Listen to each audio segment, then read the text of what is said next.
we had a crazy day in the NFL here on this Sunday. The Washington football team may be a team to watch out for going forward as we get towards the end of the season. The college football playoff has been set. And also tonight, I'm going to give you my choice. I'm going to give you what I think, in my opinion, are going to be the 4 choices for the Heisman Trophy. One of those choices might surprise you a little bit. We will have all that tonight right here on the Scott Manning YouTube Sports Weekend Wrap-Up Show. And we will start the show right after this.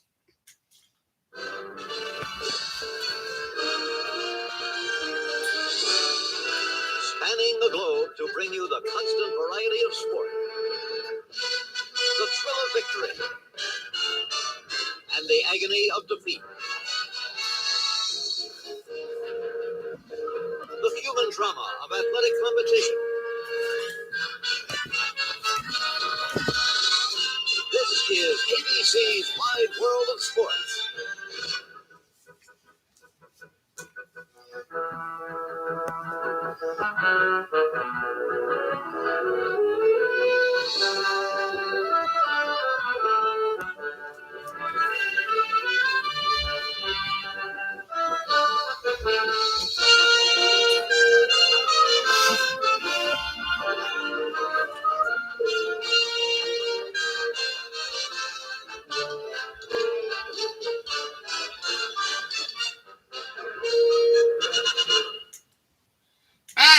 Let's go right into the show tonight. We have a lot to talk about here. I'm going to be here for about a half hour or so, and we're just going to jump right into it. In the game you just saw on Sunday Night Football here on NBC, the Kansas City Chiefs took care of the Denver Broncos 22-9. Patrick Mahomes, not good but not great. 15-29 for 184 yards and an interception, but he had 4 carries for 12 yards and he ran for a score. Daniel Sorensen was the other touchdown of the game for the Chiefs, a 75-yard interception, pick 6, and he took it to the house for a touchdown. For the Denver Broncos, Teddy Bridgewater, 22 of 40 for 240 yards, 1 touchdown, but he was picked off twice. Javonte Williams, 178 yards of total offense, and he had a touchdown in the game. Draymond Jones, 1 sack, 1 tackle for loss. The Chiefs won this game despite only having 15 first downs, 267 yards total offense. But the Denver Broncos did have 3 turnovers in the game. And that is what cost the Broncos. And right now, the Broncos find themselves on the outside looking in as far as the playoff picture. And I'm going to address the playoff picture here in just a second. But I'll tell you what, Mahomes didn't have his best stuff tonight. But the Chiefs still got a big win. And it was a help. Can the Chiefs manage to get them? Now, the Chiefs lead the AFC West, but the LA Chargers are on their tail. If the LA Chargers can get a couple of good wins and the Chiefs get 1 bad loss, it's going to be a whole different story in the AFC West. And speaking of the LA Chargers, the Chargers were big winners today over the Cincinnati Bengals, 41-22. And it was a huge win today. Justin Herbert, 26 of 35, 317 yards, 3 touchdowns, but he was picked off once. Austin Eckler, 104 yards of total offense and a touchdown. Keenan Allen, 5 catches, 34 yards, and he had 2 touchdowns on the day. Drew Tranquill, 1 sack, 1 tackle for a loss. Chris Rump II, 1 sack, 1 tackle for a loss today.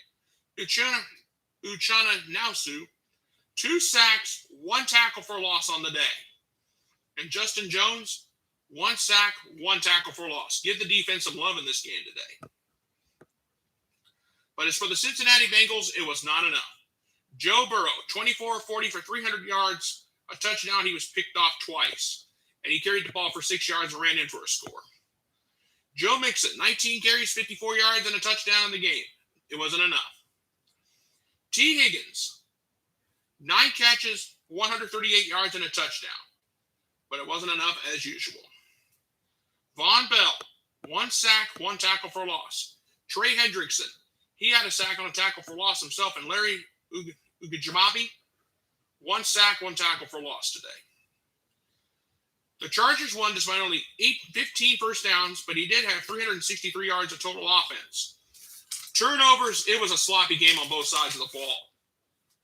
The Chargers turned the ball over 3 times, but the Bengals turned it over 4 times. And their battle in the AFC North is just going to get more and more sadness by the second. This is a loss that the Bengals did not need. The Bengals now hold on to the 7th spot in the wild card race. They have the very last wild card spot. And it's very frustrating for the Bengals today. The Chargers needed a win because they're trying to catch Kansas City in a not so now crowded AFC West. This was a huge win for the Chargers and a win that the Chargers desperately needed today. And that's the bottom line of the matter. A great win for the Chargers and a disappointing loss for the Bengals. And a loss that the Bengals did not need today. All right. You know what? I want to talk about the Washington football team for a second. They beat the Las Vegas Raiders today 17-15. The Washington football team has won 4 straight. And they're now back at 500, and they're at 6-6 right now. But what killed the Las Vegas Raiders today in the loss? They were 2 for 8 on 3rd down. That's what hurt them today. But as for Washington, Tyler Heineke, 23 of 30 for 196 yards, 2 touchdowns, 1 interception. Logan Thomas, 3 catches for 48 yards and a touchdown. Antonio Gibson, 5 catches, 23 yards and a touchdown of his own. Emmanuel Loyanado, 1 sack, 1 tackle for a loss. As for the Las Vegas Raiders today, it was not a good day. Derek Carr, 28 of 38, 249 yards, and that was it. Josh Jacobs, 13 carries, 53 yards, and a touchdown. Hunter Renfrow, I feel bad for this guy. 9 catches, 102 yards, and that was it. Malcolm Konis, 1 sack, 1 tackle for a loss, and that was it. This game was close, but it was 3rd down that hurt the Raiders today. Washington outrushed Las Vegas 112-76. And despite the fact that the Washington football team only had 298 yards total offense, they still got the job done. Now, Las Vegas, they only had 310. That was it. But a win is a win, and that's all that matters right now in the playoff race. When you're going into a playoff situation. And I'm going to address the playoffs here in a minute, so stay tuned for that. And now, the game of the day, it was the CBS game of the week, and it was the game of the day. The Pittsburgh Steelers beat the Baltimore Ravens 20-19 on a missed 2-point conversion. John Harbaugh was thinking like his brother Jimmy. Decided to take a gamble, but this time the gamble did not work. And for a long time, I thought the Ravens were going to win this game. I mean, in the first 3 drives for the Steelers today, 3 drives, 41 total yards, 3 punts. And that was it. But when the smoke cleared, the Steelers came out on top, 20-19 on a missed 2-point conversion. Ben Roethlisberger, 21 of 31, 236 yards, 2 touchdowns on the day. Deontay Johnson, 8 catches, 105 yards, 2 touchdowns. You got to give a lot of love to the Steelers defense. TJ Watt, the sack machine, was back in a huge way. 3.5 sacks, 3 tackles for loss. Chris Wormley, 2.5 sacks, 2 tackles for loss. Cameron Hayward, 1 sack, 2 tackles for loss.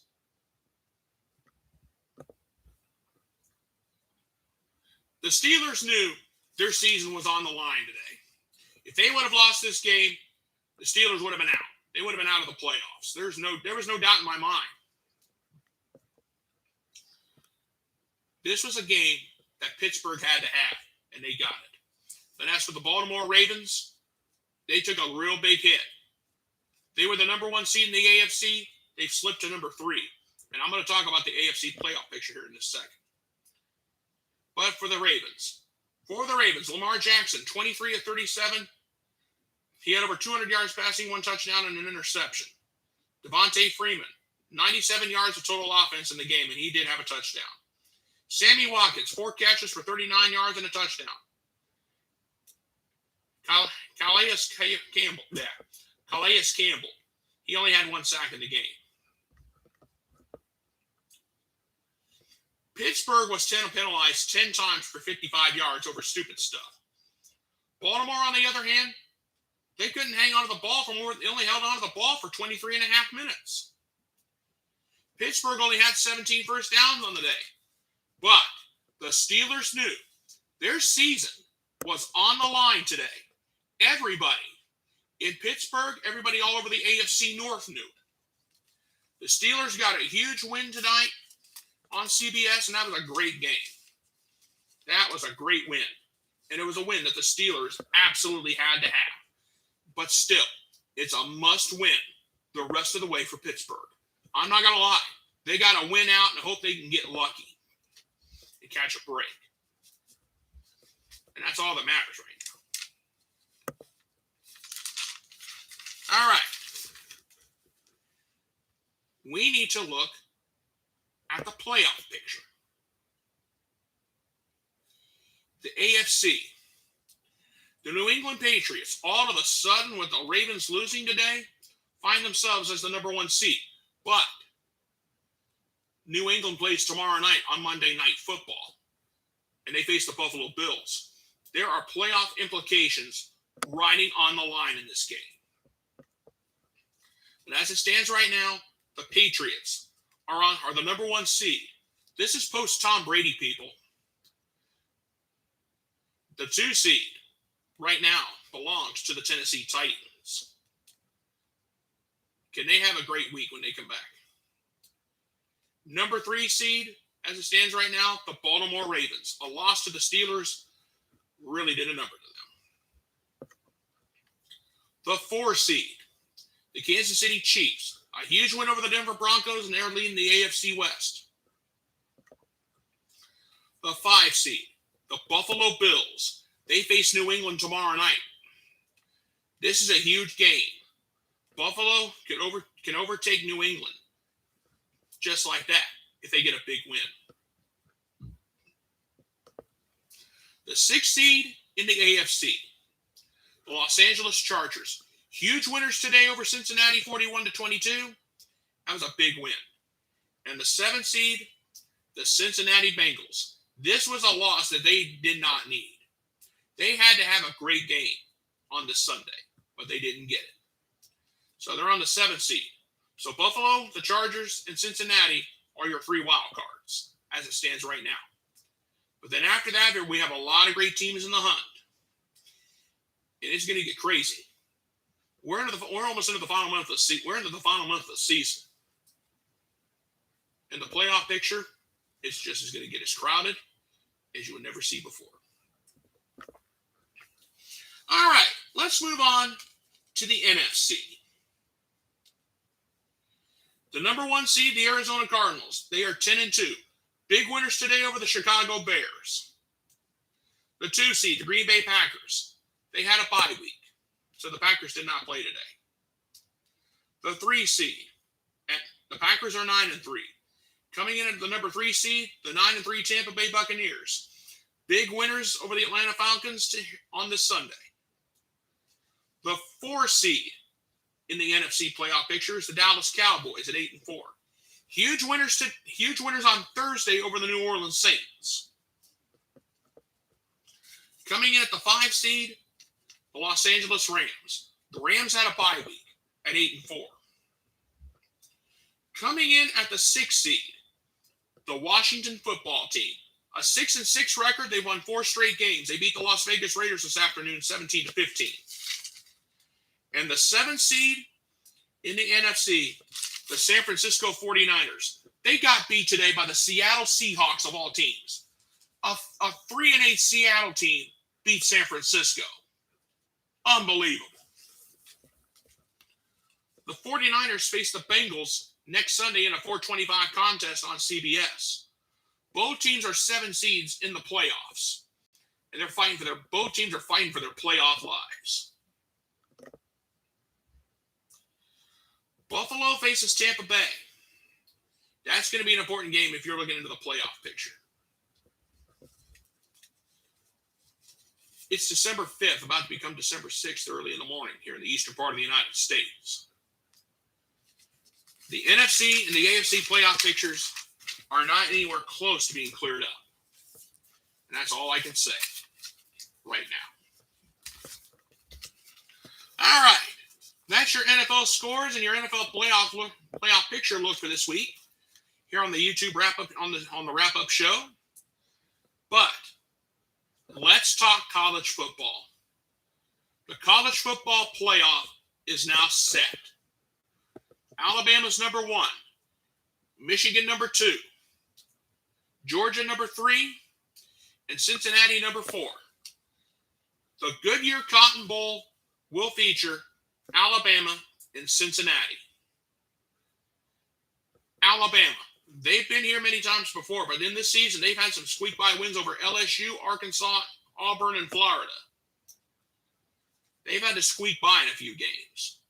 Cincinnati, they are the only team in FBS to finish the season undefeated. They are 13-0 going into this game. Alabama made easy work of Georgia in the SEC championship game on Saturday, 41-24. Cincinnati beat Houston in the American Athletic Conference championship game, 35-20. Now do you see why Cincinnati wants to jump to the Big 12? They want to compete with the big dogs now and give them credit for it. Now, the key players for this game, they're both quarterbacks. Alabama quarterback Bryce Young. Last Saturday against Georgia, he was 26 of 44, 421 yards, 3 touchdowns. He's only a redshirt freshman. Think about that. And for Cincinnati, it's none other than quarterback Desmond Ridder. 11 of 17 on Saturday against Houston for 190 yards and 3 touchdowns. He is the all-time Bearcats passing leader for touchdowns. That is big. The matchup to watch for this game: Alabama receivers versus Cincinnati secondary. I want you to listen to this name: Ahmad Sauce Gardner. That was his given name by his parents. I'm a part of the Cincinnati secondary. Gardner this season has 35 total tackles, 26 solos, 3 sacks, 1 forced fumble, and 3 interceptions. He's got the hard job of trying to contain Jamison Williams. And Jamison Williams this season has been very impressive. 1,445 yards receiving this season, 15 touchdowns, and he has an average of 21.3 yards per catch. So keep that in mind. But Gardner's got some support in Kobe Bryant. Not the late basketball player Kobe Bryant, but another Kobe Bryant. Now Bryant has 40 total tackles, 32 solo, 2 forced fumbles, 3 interceptions, and he doesn't have a touchdown to his credit. Both Gardner and Bryant are going to have a hard time of trying to contain Jamison Williams. But now, here's another $64,000 question. Will John Mechie III be a go? Alabama fears he's torn his ACL. And if he's torn his ACL, he's out. So that means Nick Saban is going to have to rely on Jamison Williams. And, of course, he's going to have to rely on Bryce Young, a Heisman Trophy quarterback. He's probably going to win the Heisman if they can leave the bias out. I'll tell you right now, if Cincinnati upsets Alabama, it will be a celebration. The Bearcats are 13-0. They have made it this far. Cincinnati coach Luke Fickell said, when we found out we were in the top 4, we were going to play Alabama. I told my guys, we got nothing to lose. They got everything to lose. They've been here before. We could be the David that beats the Goliath. I really do believe that in my heart. Give Luke Fickell credit. He's basically said, we won our conference championship, and I've already told my guys, go play when we face Alabama. I'll tell you right now, we can catch them off guard. If we do that, we have a chance. Well, we'll have to wait and see what happens on New Year's Eve when these two face off in the Goodyear Cotton Bowl. Now, let's talk about the Capital One Orange Bowl. Michigan versus Georgia. This is going to be a battle, people. Georgia, they had one of the best seasons until they got flattened by Alabama in the SEC championship game. And as for Michigan, think about the Wolverines. They are one of the biggest surprises to be here. No one, including myself, nobody gave Michigan a chance to be here. They were not even in the top 25 when the season started. Michigan was on the outside looking in when the season started. Last year in 2020, in the shortened season, they were only 2-4, and they chickened out against Ohio State. They didn't want to face the Buckeyes last year. But this year, the Jim Harbaugh revenge tour was really on. And Harbaugh, and I'll give him credit, he got his revenge against Ohio State. The key players for this game, for Georgia, it's tight end Brock Bowers. At 6'4", 230 pounds, he is Georgia's speedster. For a tight end, he's pretty quick. Think about this for a second. 10 catches, 139 yards in the SEC championship game. So far in 2021, he has 47 catches, 791 yards, 11 touchdowns, and he's averaging 16.8 yards per catch. That is huge. That could be important. And as for Michigan, it's running back Assam Haskins. The Wolverines led the Big Ten in rushing this year. And Haskins, a senior out of St. Louis, Missouri, a little love to the folks of Anheuser-Busch and St. Louis there. He is one of the reasons why Michigan made it this far. Haskins has 261 rush attempts, 1,288 yards, 20 touchdowns, and he's been averaging 4.8 yards per rush. And Michigan averaged 223.8 yards rushing per game during the season. That is why Michigan is here. Now, the key matchup for this game is Georgia's offensive line versus Michigan's defensive line. During the regular season, Georgia allowed only 8 sacks in the first 12 games. Then, in the SEC championship game, they surrendered 3. That's not good. But as for Michigan's defensive line, 33 sacks and 66 tackles for loss. Aidan Hutchinson set the single-season sack record with 14. Aidan Hutchinson, he's another player I have on my watch list for this game because he can do a lot of damage defensively. We'll see how this matchup goes between Georgia's offensive line and Michigan's defensive line. This is where the game's going to be won. And I'll say this. May the best team win. I'm going to watch this game with a lot of glee and a lot of excitement. And I'm looking forward to it. All right.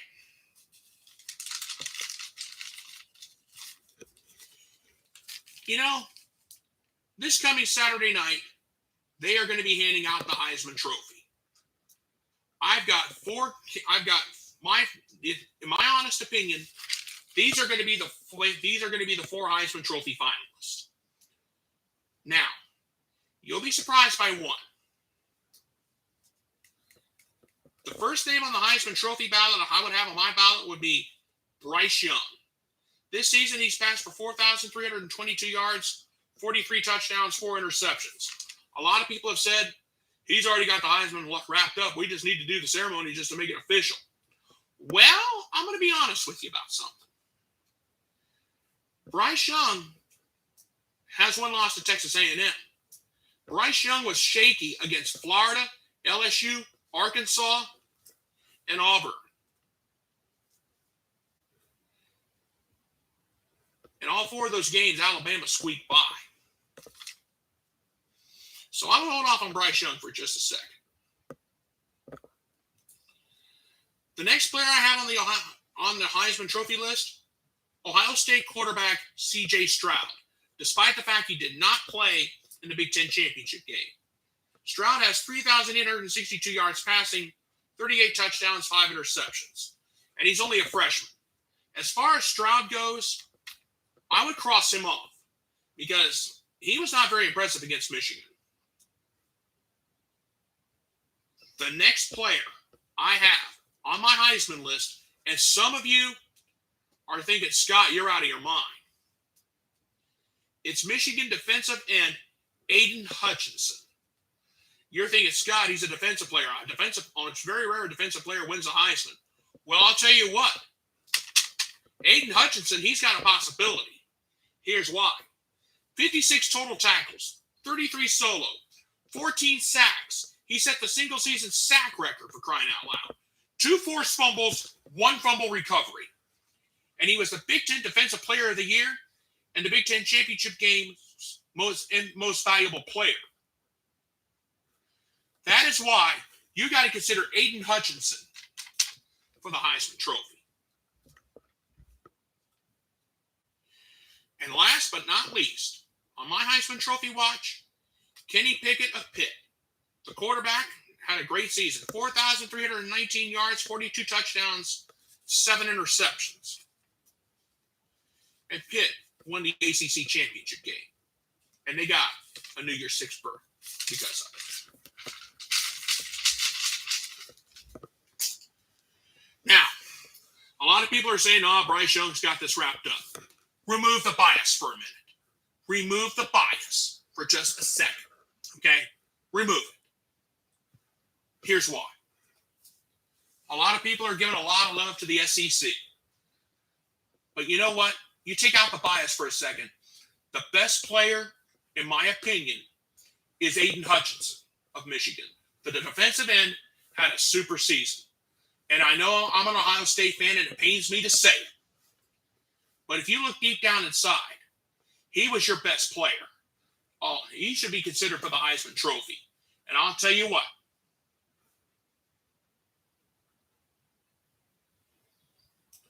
Aidan Hutchinson was Big Ten Defensive Player of the Year. He earned it. Big Ten Championship Game's most valuable player. He earned it. You got to consider him for the National Defensive Player of the Year and even the Heisman. Yes, I'll say it now. You need to give some consideration to Aidan Hutchinson of Michigan to win the Heisman Trophy. And if you want me to budge on that, I'm not going to. Because I've seen him play, and I've seen how dangerous he is. A lot of people are saying he's going to go number 1 in the draft this coming spring. I don't know about that. But my feeling is this year's NFL draft is going to have a different feeling. Instead of the quarterback or the wide receiver or the running back, we could have a defensive player go number 1 in the draft. How often does that happen? And how often is it that a defensive player wins a Heisman Trophy? The last person to do it? You guessed it. Charles Woodson in 97 from Michigan.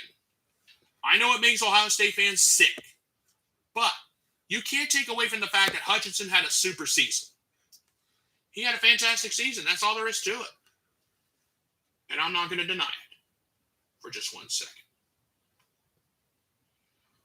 Okay, folks. Normally it would be about this time I would give my closing thought. But you know what? When I talked about Aidan Hutchinson, that's going to be my closing thought for the night. I shouldn't sound like that, but I just gave a big old thing of why Aidan Hutchinson should be the Heisman Trophy winner instead of Bryce Young. So guess what? That is going to be my closing thought on this night. Okay, folks, I'm going to go ahead and get on out of here, but before I go, I just want to let you know, this coming Friday, there is going to be no weekend kickoff show. I have another commitment. I have other things going on. Yes, I do have a life, and I got a few other things I have to do. So I'm not going to be able to bring you the weekend kickoff show on Friday, but I may do a quick snippet video for Thursday to get you ready. I might do the show Thursday night. I have not decided, But if I do the show on Friday, it'll be in the wee hours of the morning when I do it. But Friday at 12 noon, I will not be going on the air. Just to let you know up front. So, I will see you guys probably late Thursday night into the wee hours of Friday morning. How's that sound? I'll give you a time I'll give you a time, and I'll let you know when. But in the meantime, I want to thank you guys so much for being with me here on this night. You guys have a great night. Thank you so much for being with me, and God bless. Good night, everybody, and I thank you.